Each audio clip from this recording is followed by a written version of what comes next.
అపోజిషన్లో ఉన్నాం. అపోజిషన్ ఉండి మా కార్యక్రమాలు మేము చేస్తున్నటువంటి తరుణంలో మమ్మల్ని కక్ష సాధింపు చేయాలనేటువంటి ఉద్దేశంతో ఈ రకమైనటువంటి ధోరణితో రాష్ట్ర ప్రభుత్వం, ముఖ్యంగా పోలీస్ యంత్రాంగం, నేను మనవి చేస్తున్నా, పోలీస్ వారికి కూడా చాలామంది ఐపీఎస్ ఆఫీసర్లు ఉన్నారు, డీజీ ర్యాంక్ వాళ్ళు ఉన్నారు, అందరూ ఉన్నారు.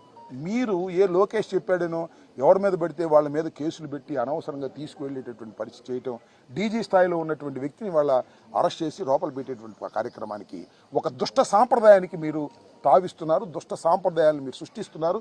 ఇదే సాంప్రదాయాలు వచ్చే ప్రభుత్వం కూడా పరిపాలించాలి అనేటువంటి పద్ధతుల్లో మీరు వ్యవహరిస్తున్నారు. ఇది చాలా దుర్మార్గమైనటువంటి అంశంగా నేను భావిస్తున్నాను. అంత డైవర్ట్ చేయటం, అభివృద్ధి జరగట్లేదని అడుగుతారేమోనని కేసులు, సంక్షేమం జరగట్లేదని అడుగుతారని కేసులు పెట్టడం, రోజుకు ఒకరిని అరెస్ట్ చేయటం, రోజుకు గందరగోళం చేయటం. ఈనాడులో, ఆంధ్రజ్యోతిలో ఫ్రంట్ పేజీలో ఒకే రోజు రకరకాల వార్తలు కరుణాకర్ రెడ్డి గారి మీద, అప్పిరెడ్డి గారి మీద, ఇంకా వాళ్ళ మీద వీళ్ళ మీద ఎవరి మీద కనపడితే వాళ్ళ మీద, ఎవరు యాక్టివ్గా ఉంటే వాళ్ళ మీద కేసులు పెట్టి అణచాలని ప్రయత్నం చేస్తున్నారు.